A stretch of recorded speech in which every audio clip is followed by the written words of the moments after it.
대법관 한 명 가격이 얼마인지 아세요? 보일주 기자가 강다윗에게 건넨 봉투 안에는 충격적인 자료가 들어 있었습니다. 대법관 후보자 명단과 함께 각 이름 옆에 적힌 금액들. 30억, 50억, 심지어 100억이라는 숫자도 보였죠. 이건 단순한 뇌물 명단이 아니었습니다. 대법관 자리를 거래하는 가격표였던 겁니다. 강다윗은 자료를 보며 손이 떨렸습니다. 자신이 판사였던 시절 그토록 존경했던 대법원. 그곳이 이렇게 돈으로 거래되는 곳이었다니 믿고 싶지 않았거든요. 이 자료 어디서 구한 겁니까? 강다윗이 떨리는 목소리로 물었습니다. 대법원 내부 제보자예요. 더 이상 못 참겠다고 하더라고요. 보일주 기자가 차분하게 답했습니다. 자료에는 구체적인 정황들이 담겨 있었습니다. 누가, 언제, 얼마를 누구에게 전달했는지, 그리고 그 대가로 어떤 판결이 나왔는지까지요. 패턴이 명확했습니다. 돈이 오간 후 며칠 내로 특정 사건들의 판결이 뒤집히거나 유리하게 변경됐던 거죠. 오정인 변호사도 자료를 함께 검토했습니다. 그녀는 법조계에서 오래 일했지만 이런 자료는 처음 봤습니다. 이게 사실이면 우리가 믿었던 사법 시스템 전체가 무너지는 거예요. 오정인의 목소리에 충격이 묻어났습니다. 박기쁨 변호사는 이미 자료를 교차 검증하고 있었습니다. 그녀는 꼼꼼한 성격이었는데요. 금융거래 내역, 판결 날짜, 사건 관계인들의 동선까지 모두 대조하기 시작했죠. 변호사님들, 이거 진짜예요. 패턴이 너무 명확해요. 박기쁨이 화면을 가리키며 설명했습니다. 이 사건 보세요. 1심에서 패소했는데 돈이 오간 후 대법원에서 파기환송됐어요. 그것도 전원합의체로요. 전원합의체는 대법원의 가장 중요한 판결 형태였습니다. 모든 대법관이 참여해서 내리는 판결이었죠. 그런 판결조차 돈으로 좌우됐다는 건 사법부의 독립성 자체가 붕괴됐다는 의미였습니다. 강다윗은 자료를 계속 넘기다가 한 이름에서 멈췄습니다. 신중석. 과거 강다윗을 키워줬던 은인이자 최근 유재범 사건에서 배후로 드러났던 그 사람이었습니다. 신중석 원장도 연루되어 있네요. 강다윗이 쓴웃음을 지으며 말했습니다. 놀랍지 않아요. 이미 한 번 배신했던 사람이잖아요. 오정인이 냉정하게 말했습니다. 하지만 신중석은 자료 속에서 돈을 받은 사람이 아니라 돈을 전달한 사람으로 나와 있었습니다. 그는 특정 대법관들에게 거액을 전달하는 중개인 역할을 했던 거죠. 왜 원장님이 직접 돈을 전달했을까요? 박기쁨이 의문을 제기했습니다. 자기 손을 더럽히면서까지 지키고 싶은 게 있었다는 거겠죠. 강다윗이 답했습니다. 보일주 기자가 추가 자료를 꺼냈습니다. 신중석이 전달한 돈의 출처를 추적한 자료였는데요. 놀랍게도 그 돈은 여러 대기업들에서 나온 것이었습니다. 기업들이 돈을 모았고 신중석 원장이 그걸 대법관들에게 전달한 거예요. 일종의 로비 시스템이죠. 보일주 기자가 설명했습니다. 그럼 기업들은 뭘 원했던 거죠? 오정인이 물었습니다. 유리한 판결이요. 특히 대기업과 노동자 간 소송, 환경 소송, 소비자 소송 같은 거요. 패턴을 보면 명확해요. 돈이 오간 후 기업에 유리한 판결이 나왔어요. 강다윗은 자료를 보며 분노가 치밀어 올랐습니다. 자신이 판사 시절 그토록 믿었던 대법원이 실은 돈으로 움직이는 곳이었다니요. 노동자들, 소비자들, 일반 시민들이 대기업과 싸워서 이긴 판결들이 대법원에서 뒤집혔던 이유가 바로 이것 때문이었던 겁니다. 이걸 어떻게 할 겁니까? 보일주 기자가 강다윗에게 물었습니다. 폭로해야죠. 당연히. 오정인이 즉시 답했습니다. 하지만 강다윗은 망설였습니다. 이 자료를 폭로하는 순간 사법부 전체가 흔들릴 것이 분명했습니다. 국민들의 사법 신뢰는 완전히 무너질 것이고 혼란이 올 것이었죠. 하지만 폭로하지 않으면 이 시스템은 계속될 거예요. 박기쁨이 말했습니다. 알아요. 하지만 강다윗이 말을 멈췄습니다. 하지만 뭐예요? 오정인이 재촉했습니다. 증거가 완벽하지 않아요. 지금 있는 건 정황 증거예요. 이걸 가지고 대법관들을 상대하려면 더 확실한 증거가 필요해요. 보일주 기자도 고개를 끄덕였습니다. 맞아요. 그래서 내부 제보자를 직접 만나야 해요. 그 사람이 더 많은 증거를 가지고 있을 거예요. 누군데요? 그 제보자가? 강다윗이 물었습니다. 대법원 수석재판연구관이에요. 이름은 최민준이라고 해요. 강다윗은 그 이름을 들어본 적이 있었습니다. 최민준은 대법원에서 20년 넘게 일한 베테랑이었고 여러 중요 판결문을 작성한 인물이었죠. 그런 사람이 내부 고발을 한다는 건 정말로 더 이상 참을 수 없는 일이 벌어졌다는 뜻이었습니다. 만나죠. 최대한 빨리요. 강다윗이 결심했습니다. 며칠 후 강다윗과 보일주 기자는 조용한 교회의 카페에서 최민준을 만났습니다. 최민준은 60대 초반으로 보이는 신사였는데 얼굴에는 깊은 피로가 묻어 있었습니다. 왜 제보하기로 결심하셨습니까? 강다윗이 조심스럽게 물었습니다. 최민준은 한참을 침묵하다가 입을 열었습니다. 20년 넘게 대법원에서 일했어요. 처음에는 자랑스러웠죠. 대한민국 사법의 최고봉에서 일한다는 게요. 하지만 언제부턴가 이상해졌어요. 언제부터요? 정확히는 10년 전쯤이요. 어느 날 제가 작성한 판결문 초안이 완전히 뒤집혔어요. 법리적으로 맞지 않는 결론으로요. 이상해서 여쭤봤더니 위에서 그렇게 하래라는 답만 돌아왔죠. 위에서요? 대법관들이요. 특히 특정 대법관들은 노골적이었어요. 판결문 초안을 던져주며 이렇게 다시 써라고 하더라고요. 법리는 중요하지 않았어요. 결론만 중요했죠. 최민준의 목소리가 떨렸습니다. 그리고 패턴을 발견했어요. 특정 사건들에서만 그런 일이 일어났거든요. 대기업이 관련된 사건, 정치적으로 민감한 사건들이요. 처음엔 우연인 줄 알았는데 자꾸 반복되니까 의심이 들더라고요. 그래서 조사를 시작하신 거군요. 보일주 기자가 말했습니다. 네. 볼래요? 판결문 초안과 최종 판결문을 비교했어요. 어떤 부분이 바뀌었는지, 누가 수정을 지시했는지요. 그리고 금융거래도 추적했어요. 어떻게 금융거래를 추적할 수 있었습니까? 강다윗이 놀라며 물었습니다. 대법원 내부에도 제 생각에 동조하는 사람들이 있었어요. 그중 한 명이 회계 담당이었고 그 사람이 이상한 지출 내역을 발견했죠. 대법관들의 개인 계좌로 들어가는 거액의 돈들이요. 최민준은 가방에서 USB 하나를 꺼냈습니다. 여기 모든 증거가 있어요. 판결문 수정 내역, 금융거래 내역, 그리고 녹음 파일까지요. 녹음 파일이요? 강다윗이 물었습니다. 대법관들끼리 나눈 대화예요. 어떤 사건을 어떻게 처리할지 논의하는 내용이죠. 제가 몰래 녹음했어요. 강다윗은 USB를 받아들며 그 무게를 느꼈습니다. 물리적으로는 가벼웠지만 그 안에 담긴 내용의 무게는 상상할 수 없을 정도로 무거웠죠. 이걸 왜 저희에게 주시는 겁니까? 강다윗이 물었습니다. 강 변호사님 판사 출신이시잖아요. 법을 믿었던 사람이시죠. 그래서 드리는 거예요. 이 부패를 끝낼 수 있는 건 법을 진정으로 믿는 사람만 할 수 있어요. 강다윗은 최민준의 눈을 바라봤습니다. 그 눈에는 절망과 희망이 동시에 담겨 있었습니다. 사무실로 돌아온 강다윗은 즉시 팀을 소집했습니다. 오정인, 박기쁨, 그리고 보일주 기자까지. 네 사람은 밤새 USB 속 자료들을 분석했습니다. 녹음 파일을 재생하자 낯익은 목소리들이 흘러나왔습니다. 대법관들의 목소리였죠. 이번 노동사건 기업 측 손을 들어줘야 해. 위에서 강하게 요청이 들어왔어. 하지만 법리상으로는 노동자가 이겨야 하는데. 법리는 나중에 맞춰. 결론이 중요한 거야. 우리가 법리를 만드는 거지 법리가 우리를 지배하는 게 아니라고. 오정희는 녹음을 듣다가 분노로 떨었습니다. 이게 대법관들이 할 말입니까? 박기쁨은 금융거래 내역을 분석하고 있었습니다. 패턴이 명확해요. 판결 일주일 전에 항상 돈이 움직여요.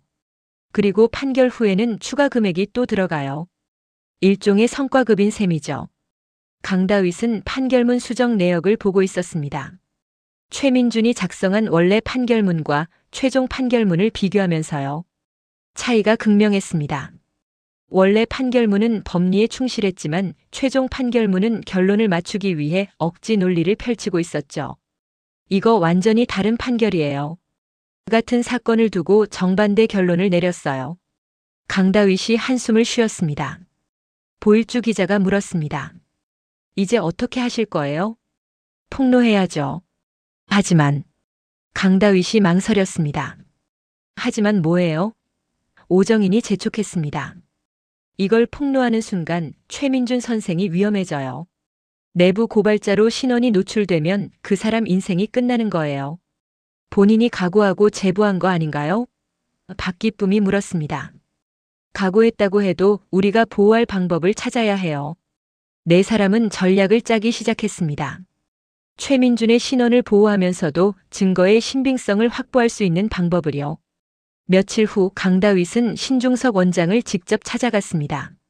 마주 대결하기로 한 거였죠. 신중석 원장의 개인 사무실에서 만난 두 사람.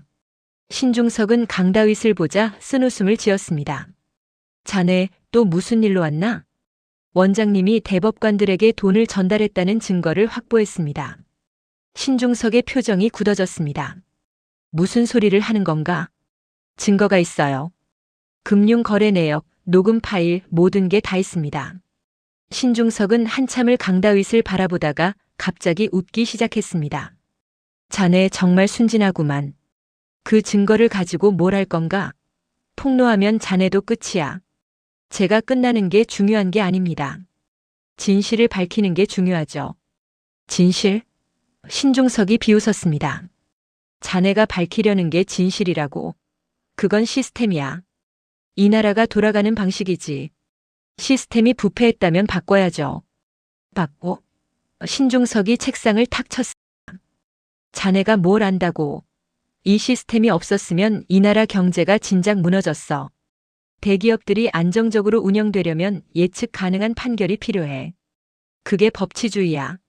그건 법치주의가 아니라 금치주의입니다. 돈으로 움직이는 거죠. 신중석은 자리에서 일어나 창밖을 바라봤습니다. 강 변호사, 자네는 아직도 이상주의자야. 세상이 어떻게 돌아가는지 몰라. 법이란 건 결국 권력의 도구야. 누가 권력을 쥐느냐에 따라 법의 해석이 달라지는 거지. 그럼 원장님은 권력 편에 서신 겁니까? 나는 현실 편에 섰어. 자네처럼 이상만 쫓다가는 아무것도 이룰 수 없어. 강다윗은 신중석을 바라보며 깨달았습니다. 이 사람은 변명하고 있는 게 아니라 진심으로 자신이 옳다고 믿고 있다는 것을요. 원장님, 마지막으로 묻겠습니다. 후회하지 않으세요? 후회? 신중석이 강다윗을 돌아봤습니다. 내가 후회할 게 뭐가 있나? 나는 내 방식대로 이 나라의 법 시스템을 지켰어. 자네가 뭐라고 하든 나는 내가 옳다고 생각해. 강다윗은 더 이상 할 말이 없었습니다. 사무실을 나서며 그는 결심했습니다. 이제는 폭로할 때가 됐다고요. 보일주 기자는 탐사보도팀과 함께 기사를 준비했습니다. 제목은 대법관의 가격표 마이너스 정의는 얼마인가였죠. 기사에는 최민준이 제공한 모든 증거가 담길 예정이었습니다. 하지만 기사가 나가기 전 예상치 못한 일이 벌어졌습니다. 최민준이 갑자기 연락이 두절된 거죠. 최민준 선생님이 실종됐어요. 보일주 기자가 다급하게 강다윗에게 전화했습니다. 뭐라고요? 집에도 없고 휴대폰도 꺼져 있어요. 마지막 연락이 어제 밤이었는데. 강다윗은 불길한 예감이 들었습니다. 누군가 최민준의 신원을 알아낸 게 분명했습니다. 경찰에 신고했어요? 강다윗이 물었습니다. 했는데 아직 48시간이 안 돼서 실종 신고 접수가 안 된대요. 강다윗은 즉시 팀을 소집했습니다. 최민준을 찾아야 했습니다. 박기쁨이 최민준의 동선을 추적하기 시작했습니다. 신용카드 사용 내역, CCTV 영상, 통화 기록 등을 모두 확인했죠. 마지막으로 신용카드를 쓴 곳이 대법원 근처 카페예요. 어제 오후 3시경이요. 박기쁨이 보고했습니다. 그 카페 CCTV 확인할 수 있어요? 강다윗이 물었습니다. 이미 요청했어요. 곧 받을 수 있을 거예요. 몇 시간 후 CCTV 영상이 도착했습니다. 최민준은 카페에서 누군가를 만났습니다. 그리고 그 사람과 함께 나가는 모습이 찍혀 있었죠. 이 사람 누구예요? 오정인이 물었습니다.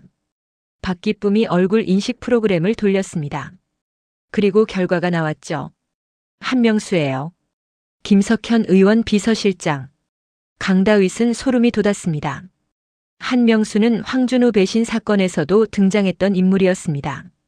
그가 최민준을 만났다는 건 이 사건이 단순히 대법원 내부 문제가 아니라 더 큰 정치 권력과 연결되어 있다는 의미였습니다. 최민준 선생님이 위험해요. 빨리 찾아야 해요. 강다윗이 급하게 말했습니다. 보일주 기자가 추가 정보를 가져왔습니다. 한명수의 차량 블랙박스 영상을 구했어요. 최민준을 태우고 어디론가 갔더라고요. 영상을 확인하니 한명수의 차는 서울 외곽의 한 건물로 향했습니다. 폐공장처럼 보이는 곳이었죠. 여기가 어디죠? 강다윗이 물었습니다. 경기도 파주에 있는 폐건물이에요. 몇 년 전 부도난 공장인데 지금은 아무도 안 쓴대요. 거기 가봐야겠어요. 강다윗이 결심했습니다. 위험할 수 있어요. 경찰과 함께 가는 게. 오정인이 걱정스럽게 말했습니다. 시간이 없어요. 경찰 불러서 영장 받고 하다가는 늦을 수 있어요. 강다윗과 박기쁨 그리고 보일주 기자는 파주의 폐공장으로 향했습니다. 건물에 도착하니 정말로 아무도 없어 보였습니다. 하지만 한쪽 구석에 차 한 대가 세워져 있었죠. 저 차 한명수 차예요. 박기쁨이 속삭였습니다. 세 사람은 조심스럽게 건물 안으로 들어갔습니다. 어두운 복도를 지나자 한 방에서 불빛이 새어나왔습니다. 문틈으로 들여다보니 최민준이 의자에 묶여 있었습니다. 그리고 한명수가 그 앞에 서 있었죠. 최 선생, 왜 이러시는 거예요? 조용히 살면 되잖아요. 한명수의 목소리가 들렸습니다. 난 더 이상 못 참겠어요. 이 부패를. 최민준의 목소리는 떨리고 있었습니다. 부패? 한명수가 비웃었습니다. 이게 시스템이에요. 선생이 20년 넘게 그 안에서 일했잖아요. 지금 와서 양심 고백이에요? 강다윗은 더 이상 기다릴 수 없었습니다. 문을 박차고 들어갔습니다. 경찰 불렀어요. 곧 도착할 겁니다. 한명수는 놀라며 강다윗을 바라봤습니다. 강 변호사? 당신이 여기 왜? 최민준 선생님을 풀어주세요. 지금 당장. 한명수는 잠시 망설이다가 갑자기 웃기 시작했습니다. 경찰을 불렀다고요? 거짓말 같은데요. 불렀으면 벌써 왔겠죠. 박기쁨이 휴대폰을 들어보였습니다. 진짜 불렀어요. 지금 오고 있어요. 실제로 멀리서 사이렌 소리가 들려왔습니다. 한명수의 얼굴이 창백해졌죠. 이거 큰일이네. 한명수가 중얼거렸습니다. 경찰이 도착하고 한명수는 체포됐습니다. 최민준은 구조됐고요. 강다윗은 최민준을 부축하며 물었습니다. 괜찮으세요? 고맙습니다. 늦었으면 큰일 날 뻔했어요. 이제 안전할 거예요.